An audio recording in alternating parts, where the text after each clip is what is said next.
Hey everybody, it's Eli from Iconoclast Germain, the place to shake up those bullshit beliefs. Today, in this episode, in this video, I want to talk about denying thyself and what it actually means.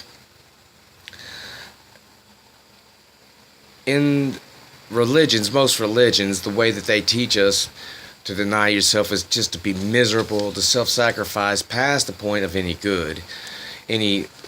What they say is they'll say, well, if you sacrifice now, in the afterworld you'll gain a whatever. Actually, that's not what it is. If you read deeper into it, what denial of self actually is denying the false self, or the self that we have been taught to be by society. It is looking deeper, because most of the thoughts inside your head are not your own. They've been programmed in there by teachers, parents, and just your upbringing, the people that you've been around. A lot of times, they're not our original thoughts. They're part of what we've been raised to be. So what they're actually talking about in denial of self is denying that false self, the societal self that's been programmed into you, so that you can actually be true to yourself, which goes into to thine own self be true. Know thyself. And the only way to do that is to get past the conditioning, the false self, the false ego. Because the ego, which I have to be very careful, because when people use the term ego in a Buddhistic sense or in the negative sense of the word, it's not the ego they're actually talking about.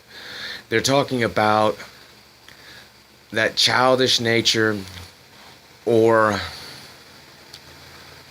that false prideful nature, or that fearful nature, or that graspy, needy, greedy nature that all of us have inside of us to one degree or another that we have to deal with. But it's not who we actually are.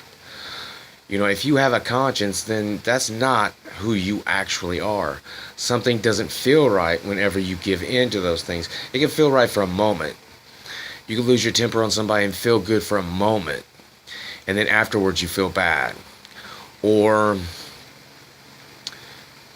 you can really put yourself out there, like some of these high performance people, which there's nothing wrong with being high performance, but if that isn't who you actually are, you shouldn't be that.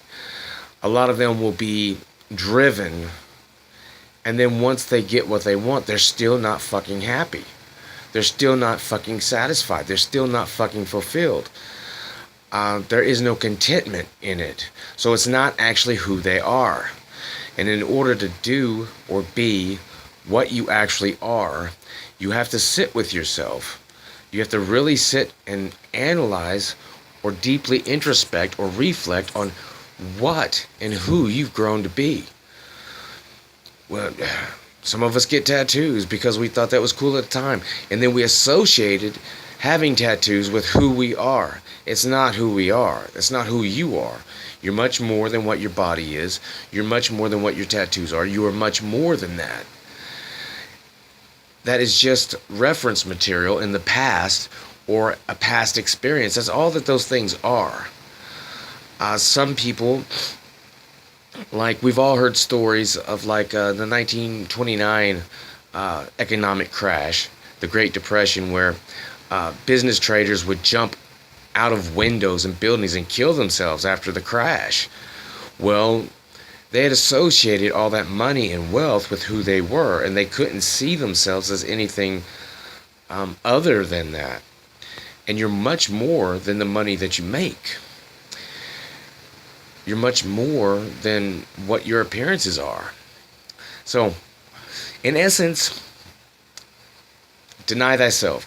In order to deny yourself, it's actually denying the programming that we've been placed in, the programming that has been placed within us to be nice boys and girls, to be nice, good guys and girls,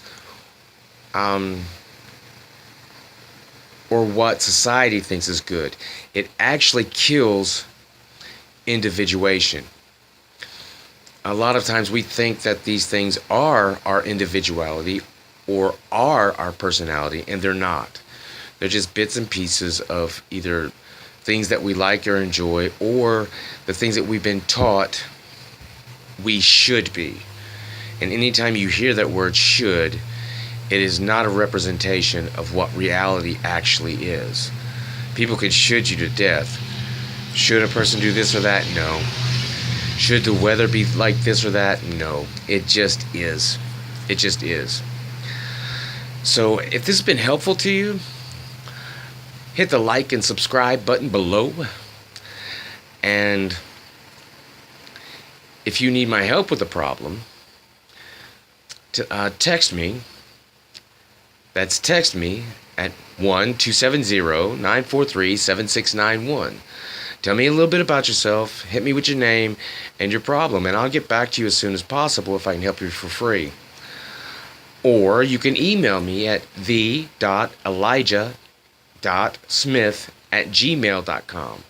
That's the.elijah.smith@gmail.com. And until next time, mothers, take care, babies.